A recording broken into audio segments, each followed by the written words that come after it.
வணக்கம். என்னுயிரே செல்லம்மா கதையில் உங்களுடன் இணைவது நான் குமுதா மகேஷ். தேவாவின் வருகையை எதிர்பார்த்து காத்திருந்தாள் ரதி. அன்று மாலை கரண் சென்ற பிறகு அலுவலகத்தில் இருந்து சில முக்கியமான வேலைகளை முடித்துவிட்டு தேவா வீட்டுக்கு கிளம்பிய நேரம், சார், நம்ம ப்ரொடக்ஷன் யூனிட்டில் மிஷினரிஸ் எல்லாம் நீங்கள் சொன்ன மாதிரியே மாற்றியாச்சு. நீங்கள் ஒரு தடவை வந்து பார்த்துட்டு சொன்னீங்கன்னா வேறு ஏதாவது சேஞ்சஸ் பண்ணணுமான்னு பார்க்கலாம் என்று மேனேஜர் வந்து நிற்க, தன் கை கடிகாரத்தில் நேரத்தை பார்த்தான் தேவா. மணி ஏற்கனவே 8 இருந்தது. தன் கேசத்தை கோதி கொண்டவன், நான் இப்பவே வரணுமா என கேட்க, ஆமாம் சார், இன்ஸ்டால் பண்ணுற பர்சன் நாளைக்கு ஹைதராபாத் போகிறாராம். அதான் ஏதாவது கரெக்ஷன் இருந்தால் இன்றைக்கே செஞ்சுட்டு போகிறேன்னு சொல்கிறாரு என்று மேனேஜர் சொல்லவும், சரி போகலாம், நீங்களும் கூட வாங்க என்று அவரையும் அழைத்து கொண்டு கிளம்பி சென்றான் தேவா. மணியை மடியில் வைத்து அவனை அன்பாய் வருடி கொண்டிருந்தாள் ரதி. அவள் மனமோ ராகினி திருமண விஷயத்தை யோசித்து கொண்டிருக்க, கண்கள் தேவாவின் வருகைக்காக வாசலையே பார்த்து காத்திருந்தது. ரதியின் போன் அடித்தது. ரதி போனை பார்த்தாள். ராகினியிடமிருந்து மீண்டும் அழைப்பு. அக்கா, மாமா வந்தாச்சா? மாமா என்ன சொன்னாரு? நீங்க 2 பேரும் உடனே கிளம்பி வந்து அப்பா கிட்ட பேசுங்க, எனக்கு இங்க ஒரே டென்ஷனா இருக்குக்கா. இந்த திருமண பேச்சு வந்ததிலிருந்து ராகினி இதையே தான் சொல்லி கொண்டிருக்கிறாள். அவளுக்கு என்ன பதில் சொல்வதென்று ரதிக்கு புரியவில்லை. தேவாவோ வேலையாக இருக்கிறேன், வீட்டிற்கு வந்து பேசுகிறேன் என்று சொல்லிவிட்டான். ஒரு பெரிய பெருமூச்சுடன் ராகினியின் போனை எடுத்த ரதி, ராகினி, நீ ஒன்றும் கவலைப்படாத, மாமா ஏதோ அவசர வேலைன்னு சொன்னாரு, இன்னும் வீட்டுக்கு வரல. அவர் வந்ததும் நானும் அவரும் கிளம்பி நம்ம வீட்டுக்கு வரோம், அப்பா கிட்ட பேசுகிறோம், நீ தைரியமா இரு என்று இம்முறையும் ராகினிக்கு சமாதானம் சொல்லி போனை வைத்தாள் ரதி. சிறிது நேரம் காத்திருந்து விட்டு அறைக்கு வந்தவள் கல்லூரியில் கொடுத்த பாடத்தை எழுதி கொண்டிருக்க தேவா வீடு வந்து சேர்ந்தான். அப்போது மணி 9 இருக்க வந்தவன் நேராக குளியல் அறைக்கு சென்று குளித்துவிட்டு ஆம்கட் டிஷர்ட்டும் கருப்பு நிற ட்ராக் பேண்ட்டும் அணிந்து கொண்டான். ரதி கல்லூரி பாடத்தை எழுதி கொண்டிருப்பதை பார்த்து அவளை தொந்தரவு செய்யாமல் குளிக்கச் சென்று விட்டான். என்ன, என் செல்லம்மா இன்னைக்கு ரொம்ப பிஸியா இருக்கா போல என்று அவள் அருகில் வந்து அமர்ந்தான். தேவா, என்ன இன்னைக்கு இவ்வளோ லேட்டாக வந்திருக்கீங்க? ரதி கேட்க, ப்ரொடக்ஷன் யூனிட்ல பழைய மிஷினரிஸ் அடிக்கடி ப்ராப்ளம் பண்ணிட்டு இருந்துச்சு, அதை சேஞ்ச் பண்ணி புதுசு போட சொன்னேன். வேலை முடிஞ்சிருச்சு, அதான் போய் பார்த்துட்டு வந்தேன். ஆமாம், நீ என்ன பண்ணுற என்று கேட்டுக்கொண்டே அவள் கையில் இருந்த புத்தகத்தையும் பேனாவையும் வாங்கி ஓரமாக வைத்தவன் அவள் மடியில் தலை வைத்து படுத்து கொண்டான். அவள் கரத்தை பிடித்து அவள் விரலோடு விரல் கோர்த்து முத்தமிட்டவன், கிளாஸ் எல்லாம் எப்படி போகுது, எதுவும் கஷ்டம் இல்லையே என்று கேட்க, அதெல்லாம் ஒரு பிரச்சனையும் இல்லை, ஈஸியாக தான் இருக்கு. நீங்கள் கரண் கிட்ட பேசுனீங்களா? ராகினி விஷயத்தில் நம்ம தான் அப்பா கிட்ட போய் பேசணும், இப்போவே வரேன்னு ராகினி கிட்ட சொல்லியிருக்கேன். அவன் நம்மளை தான் எதிர்பார்த்துட்டு இருப்பா, போயிட்டு வந்துடலாமா என்று ரதி கேட்க, இப்போ வா, இப்போ ரொம்ப லேட் ஆயிடுச்சு செல்லம்மா, எனக்கு வேற பயங்கரமாக பசிக்குது, முதல்ல போய் சாப்பிடணும், ரொம்ப டயர்டாக வேற இருக்கு, நல்லா படுத்து தூங்கணும். காலையில் எழுந்ததும் ஒர்க் அவுட் முடிச்சுட்டு நேராக உங்கள் வீட்டுக்கு போகிறோம், ஓகேவா என்று தேவா கேட்க ரதியின் முகம் வாடிவிட்டது. அவள் எதுவுமே பேசவில்லை. செல்லம்மா, என்ன சைலண்ட் ஆயிட்ட? இப்போதும் அவள் பேசவில்லை. எழுந்து அவள் அருகில் உட்கார்ந்தான் தேவா. நான் ஏற்கனவே கரண் கிட்ட பேசிட்டேன், ராகினிக்கு கரணோட தான் கல்யாணம் நடக்கும். தேவா சமாதானமாக சொல்ல ரதி அமைதியாகவே இருந்தாள். என்ன பாருடி, அவன் அவள் முகத்தை தன் பக்கம் திருப்பி அவள் கன்னத்தில் முத்தமிட்டான். செல்லம்மா, என்ன நம்புறியா இல்லையா? தேவா சீரியஸாக கேட்க, ஆமாம் என்ற சிறிய தலையசிப்பு மட்டுமே ரதியிடமிருந்து வர, வாயை திறந்து சொல்லு, என்ன நம்புறியா என கேட்டான். நம்புறேன் என்று அவள் அவன் கண்களை பார்த்து சொல்ல, ராகினிக்கும் கரணுக்கும் கல்யாணம் கண்டிப்பா நடக்கும், ஓகேயா? தேவா சொல்ல சரி என்று தலையசைத்தாள் ரதி. அப்போ வா என்று அவன் தன் 2 கரங்களையும் விரிக்க, அதற்காகவே காத்திருந்தவள் போல அவன் நெஞ்சில் தஞ்சமடைந்தாள் பாவை. அதில்ல தேவா, நம்ம போய் எங்கள் அப்பா கிட்ட பேசினா தானே அந்த கல்யாணத்தை நிறுத்த முடியும். அவங்க பேசி முடிவு பண்ணிட்டாங்கன்னா அப்புறம் ரொம்ப கஷ்டமாயிடும் என்று அவன் நெஞ்சில் சாய்ந்தபடியே தலையை மட்டும் உயர்த்தி ரதி கேட்க, தேதி ஃபிக்ஸ் பண்ணட்டும், மண்டபம் புக் பண்ணட்டும், தாலி செய்ய சொல்லட்டும், ஆனால் உன் தங்கச்சியை கல்யாணம் பண்ணிக்க போகிற மாப்பிள்ள என்னோட ஃப்ரெண்ட் கரண் தான் என்று தேவா ஆணித்தனமாக சொல்ல, நீங்கள் என்ன சொல்கிறீங்களோ எனக்கு ஒன்றுமே புரியலை என்றவளிடம், செல்லம்மா, இப்போ எனக்கு ரொம்ப பசிக்குது, ரொம்ப ரொம்ப பசிக்குது, சாப்பிட போலாமா என்று தேவா கேட்க, நீங்கள் முன்னாடி போங்க, நான் ராகினி கிட்ட விஷயத்த சொல்லிட்டு வரேன் என்று தன் போனை எடுத்து அவள் ராகினியிடம் பேசிக் கொண்டிருக்க, சீக்கிரமா வா என்று சொல்லிவிட்டு தேவா கீழே டைனிங் ஹாலுக்கு சென்றான். தேவாவுடன் அலுவலகத்தில் பேசிச் சென்ற பிறகு ராகினிக்கு அழைத்த கரண் இந்த திருமணம் நடக்காது என்று அவளுக்கு சமாதானம் கூறியிருந்தான். அடுத்த நாள் தேவா கூறியது போலவே ரதியை அழைத்து கொண்டு அவர்கள் வீட்டிற்கு சென்றிருந்தான். மாமனாரும் மருமகனும் ஏற்கனவே இதை பற்றி போனில் பேசியிருக்க ரதிதான் முதலில் பேச்சை ஆரம்பித்தாள். அப்பா, ராகினிக்கு இப்பவே எதுக்கு கல்யாணம் பண்ணணும்? அவ இன்னும் படிச்சு முடிக்கலையே என்று ரதி மெதுவாக சொல்ல, கல்யாண யோகம் கூடி வரும்போதே கல்யாணத்தை பண்ணிடணுமா? படிப்பெல்லாம் ஒரு காரணமாக வச்சுக்கிட்டு கல்யாணத்தை தள்ளி போட முடியாது. அதோட பாஸ்கர் வீட்டில் எல்லா வேலைக்குமே ஆள் இருக்கு. ராகினி அவள் விருப்பப்படி என்ன வேணும்னாலும் செய்யலாம். அவளும் உன்ன மாதிரியே கல்யாணம் பண்ணிக்கிட்டு படிக்கட்டுமே. இதை நான் ஏற்கனவே பாஸ்கர் கிட்ட சொல்லிட்டேன். அவனும் விக்னேஷ் கிட்ட பேசிட்டு சரின்னு சொல்லிட்டான் என்று ராஜன் கூறவும், இனி பேசுவதற்கு வேறு எதுவுமே இல்லை. என்ன காரணத்தை சொல்லி திருமணத்தை வேண்டாம் என்று சொல்ல முடியும்? வேறு வழியே இல்லை. இப்போது ராகினி காதல் விஷயத்தை போட்டு உடைத்தாக வேண்டும். முகத்தில் கொஞ்சம் பதற்றத்துடன் ரதி தேவாவை பார்க்க, அவனோ டிவி ரிமோட்டில் சேனலை மாற்றி மாற்றி பார்த்து கொண்டிருந்தான். வந்த வேலையை விட்டுட்டு இவர் என்ன பண்றாரு? முணுமுணுத்து கொண்ட ரதி தேவாவை பார்த்து தன் தொண்டையை செரும அவன் கண்டுகொள்ளவில்லை. ரதி யோசித்து கொண்டிருக்க, ஜானகி, மாப்பிள்ளையும் பொண்ணும் வந்து எவ்வளோ நேரம் ஆச்சு? அவங்களுக்கு பசிக்காதா? இன்னும் டிஃபன் ரெடி ஆகலையா என்று ராஜன் குரல் கொடுக்க, இதோ ஆயிடுச்சுங்க, எல்லாரும் கையை கழுவிட்டு வாங்க, சாப்பிடலாம் என்று ஜானகி சொல்ல, வாங்க மாப்பிள்ள, டிஃபன் சாப்பிட்டுக்கிட்டே பேசலாம் என்று அவர்களை ராஜன் டேபிளுக்கு அழைத்து சென்றார்.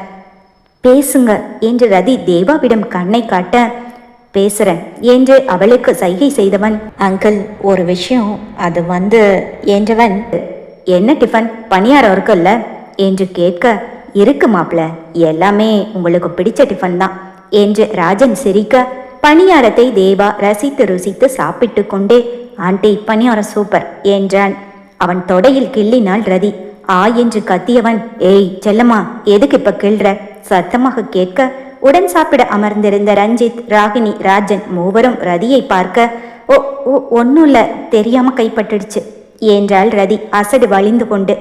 தேவாவின் காதருகில் குனிந்தவள், நம்ம இங்கே எதுக்காக வந்திருக்கோம்? அதை பேசுறதை விட்டுட்டு பணியாரம் நல்லா இருக்குன்னு சொல்லிட்டு இருக்கீங்க என்று அவள் பொறுமை இழந்து சொல்ல, அதான் நீயே பேசிட்டிய, உன்கிட்ட சொன்னதை தான் என்கிட்டையும் சொல்ல போறாரு உங்க அப்பா. நான் வேற தனியா பேசி அவமானப்படணுமா என்று தேவா நைஸாக நழுவிக்கொள்ள, உங்களை என்று ரதி தேவாவை பார்த்து முறைத்தாள்.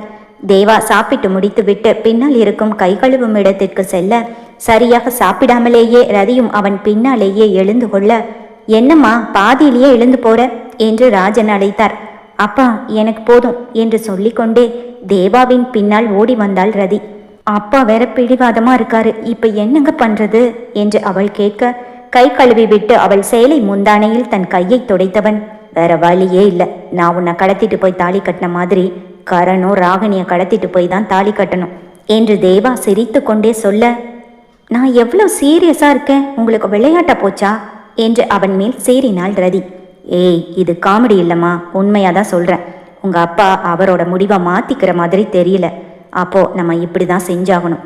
கொஞ்ச நாள் ஆச்சுன்னா நம்மளை ஏத்துக்கிட்ட மாதிரி அவங்களையும் ஏத்துக்க போறாரு என்று தேவா சொல்ல, ரதி குழப்பத்தில் அங்கேயே நின்று விட்டாள்.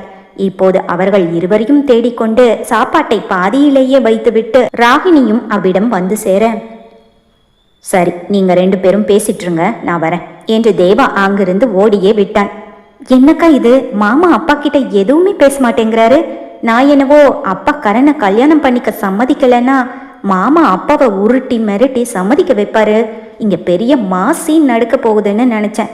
சாரிக்கா, நான் சொல்றேன்னு நீ கோச்சுக்கிட்டாலும் பரவாயில்ல. மாமா பணியாரம் சாப்பிட்றதுக்கு மட்டும்தான் வாயை திறந்தாரு என்று ராகினி புலம்ப, நீ கவலைப்படாத ராகினி, மாமா சொல்லியிருக்காரு கரனோடு தான் உன் கல்யாணம் நடக்கும்னு. அவர் சொன்னா கண்டிப்பா அதை செய்வாரு. உன்னை கடத்திட்டு போயாவது கரனுக்கு கல்யாணம் பண்ணி வைக்கிறேன்னு சொல்றாரு. எனக்கும் அதுதான் சரின்னு படுது. ஏன்னா இந்த நேரத்துல உங்க காதலை சொல்லி அப்பா சம்மதிக்க மாட்டேன்னு சொல்லிட்டா வேற வழியே இல்லை. நீ அந்த விக்னேஷனை தான் கல்யாணம் பண்ணி ஆகணும். அப்புறம் அந்த விக்னேஷுக்கும் விஷயம் தெரிய வந்துருச்சுன்னா அவன் வீட்டை சுற்றி ஆளுகளை போட்டுருவான். நீ தப்பிக்கவும் முடியாது. அதனால தான் இந்த லவ் மேட்டரை அப்பாவுக்கு சொல்ல வேண்டான்னு நினைக்கிறேன். தேவா சொன்ன மாதிரியே ஒரு நாள் நீ வீட்டை விட்டு ஓடி வந்துடு. உனக்கும் கரனுக்கும் கல்யாணம் பண்ணி வைக்க வேண்டியது எங்க பொறுப்பு என்று ரதி ராகினிக்கு சமாதானம் சொல்லி கொண்டிருக்க வெளியில் மனோகரும் தேவாவும் பேசிக் கொண்டிருந்தார்கள். அங்கிள், ரதி பேசினதோட அர்த்தம் என்னன்னு உங்களுக்கு புரிஞ்சுதா என்று தேவா கேட்க, தெரிஞ்சது தம்பி, இந்த கல்யாணம் நடக்கக்கூடாதுன்னு நினைக்கிறா. ரதிக்கு அந்த பாஸ்கரனையும் விக்னேஷையும் சுத்தமாகவே பிடிக்காது, அதனால தான் என்று ராஜன் சொல்ல, காரணம் அது மட்டும் இல்லை அங்கிள், உங்கள் பொண்ணு ராகினியும் என்னோட ஃப்ரெண்டு கரனும் ஒருத்தர் விரும்புகிறாங்க. ரதி இதை சொல்ல தான் இங்கே வந்தா. ஆனால் நீங்கள் ராகினி கல்யாணத்தில் பிடிவாதமாக இருக்கிறத பார்த்துட்டு அவள் அமைதி ஆயிட்டா என்று தேவா சொல்ல, என்ன தம்பி சொல்கிறீங்க? நீங்கள் சொல்கிறது உண்மையா? ராகினியும் கரனும் ஒருத்தர் விரும்புகிறாங்களா என்று ராஜன் அதிர்ச்சியாக கேட்க, ஆமாங்கள், நானே இதை பற்றி உங்ககிட்ட பேசணும்னு நினச்சேன். கரண் ரொம்ப நல்ல பையன். அவங்க வீட்டில் அவனும் அவங்க அம்மா மட்டும்தான் இருக்காங்க.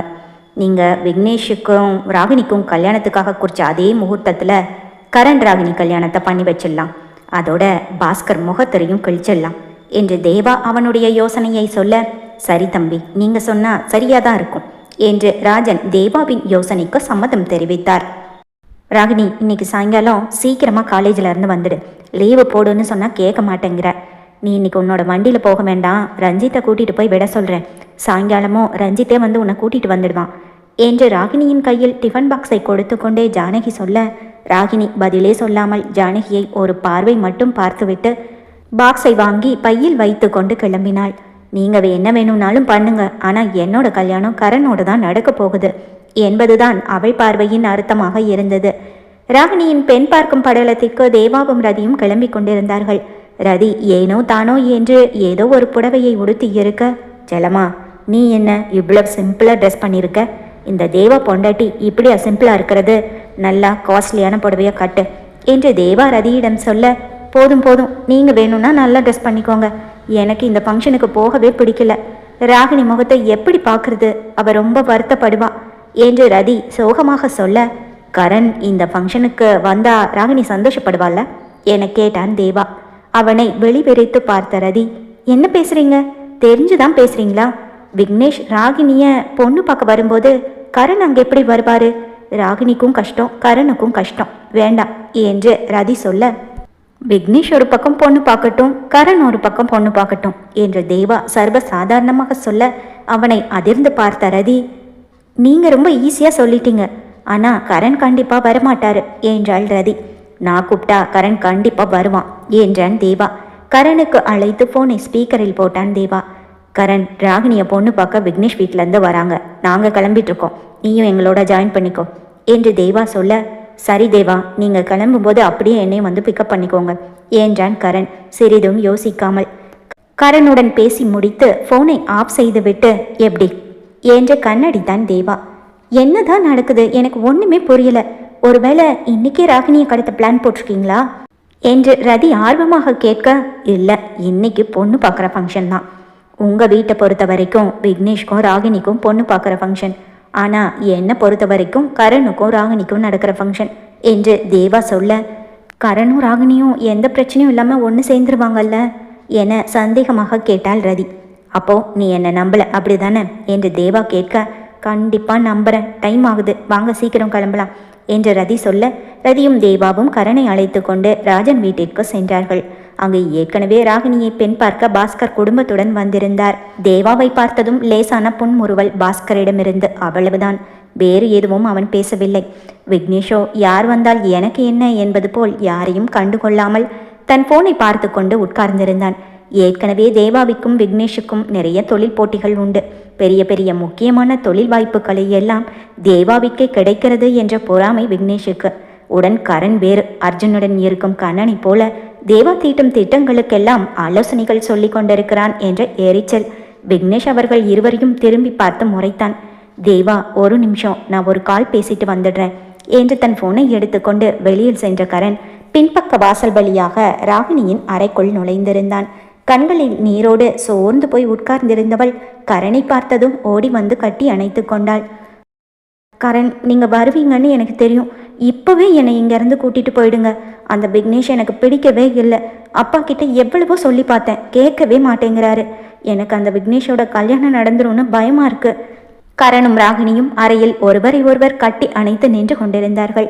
இப்போ என்ன, பொண்ணு பார்க்க தானே வந்திருக்காங்க, பார்த்துட்டு போகட்டும், நீ எப்பவும் போல சாதாரணமா இரு என்று அவள் கண்ணீரை துடைத்து விட்ட கரண் அன்பாய் அவள் கன்னங்களில் முத்தம் பதிக்க அவனை விடாமல் இறுக அணைத்து கொண்டாள் ராகினி. அவன் முகமெங்கும் முத்தமழை பொழிந்தாள். கரண், என்னால முடியாது, இப்பவே என்னை கூட்டிட்டு போயிடுங்க. அவள் எதிர்பாராத முத்தத்தில் உறைந்து போய் நின்றவன் பின் சுதாரித்து கொண்டு, வெளியே எல்லாரும் உனக்காக வெயிட் பண்ணிட்டு இருக்காங்க ராகினி, இன்னும் கொஞ்ச நேரத்தில் உன்னை வர சொல்லுவாங்க, நான் வெளியே வெயிட் பண்ணுறேன், கண்ணை தொடச்சிக்கோ என்று அவளை அவனிடமிருந்து விலக்கி அவள் கண்ணீரை மீண்டும் ஒரு முறை துடைத்து விட்டு அவசரமாக அறையை விட்டு வெளியில் வந்தவன் தேவாவின் அருகில் வந்து அமர்ந்து கொண்டான். கரண் வந்து அருகில் அமர்ந்ததும் அவன் முகத்தையே ஆராய்ந்த தேவா, ஃபோன் பேசிட்டியா என கேட்க, பேசிட்டேன் என்றான் கரண். உன் ஃபோனுக்கு லிப்ஸ்டிக் போடுற பழக்கமெல்லாம் இருக்கும் போலையே என்று கரணின் காதில் கிசுகிசுத்த தேவா, டேய், கன்னத்தில் லிப்ஸ்டிக் மார்க் இருக்கு, அதை முதல்ல தொட, அந்த விக்னேஷ் பார்த்தான் அவ்வளோதான், அப்புறம் நம்ம பிளான் எல்லாம் இதோட முடிஞ்சிடும் என்று தேவா சொல்ல, இல்லை தேவா, ராகினி டென்ஷனாக இருப்பா, அவளை சமாதானப்படுத்தலான்னு போன இடத்துல அன்எக்ஸ்பெக்டடாக நடந்துருச்சு என்று கரண் இதழ் விரிக்காமல் புன்னகைத்து கொண்டே தன் கர்ச்சீஃபை எடுத்து கன்னத்தை துடைத்து கொண்டான். பரவாயில்ல கரண், விக்னேஷ் பொண்ணு பார்க்கறதுக்கு முன்னாடி நீ போய் பொண்ணை பார்த்துட்டு வந்துட்ட என்று தேவா அவனை கிண்டல் செய்ய கையில் காஃபி கப்புடன் வந்தாள் ராகினி. முதல்ல மாப்பிளைக்கு கொடுமா என்று ஜானகி சொல்ல அதை சற்றும் காதில் போட்டு கொள்ளாமல் கரணுக்கும் பிறகு தேவாவிற்கும் கொடுத்து விட்டு பிறகு விக்னேஷின் பக்கம் சென்றாள். சோஃபாவின் ஓரத்தில் அவர்கள் இருவரும் இருக்க முதலில் அவர்களுக்கு கொடுத்திருக்கிறாள் என்று நினைத்து யாரும் அதை பெரிதாக எடுத்து கொள்ளவில்லை. விக்னேஷ் ராகினியை பார்வையாலேயே விழுங்குவது போல பார்க்க கொதித்து போனான் கரண். அவன் முக இறுக்கத்தை பார்த்த தேவா, டேய் கூல் என்று சொல்ல, எனக்கு இப்பவே அவனை தூக்கி போட்டு 4 மிதி மிதிக்கணும்னு தோணுது தேவா என்று கரண் ஆத்திரமாக சொல்ல, அப்படி எதுவும் செஞ்சிடாதடா, அப்புறம் நம்ம போட்டிருக்கிற பிளான் எல்லாமே சொதப்பிடும். கரனை சமாதானப்படுத்தினான் தேவா.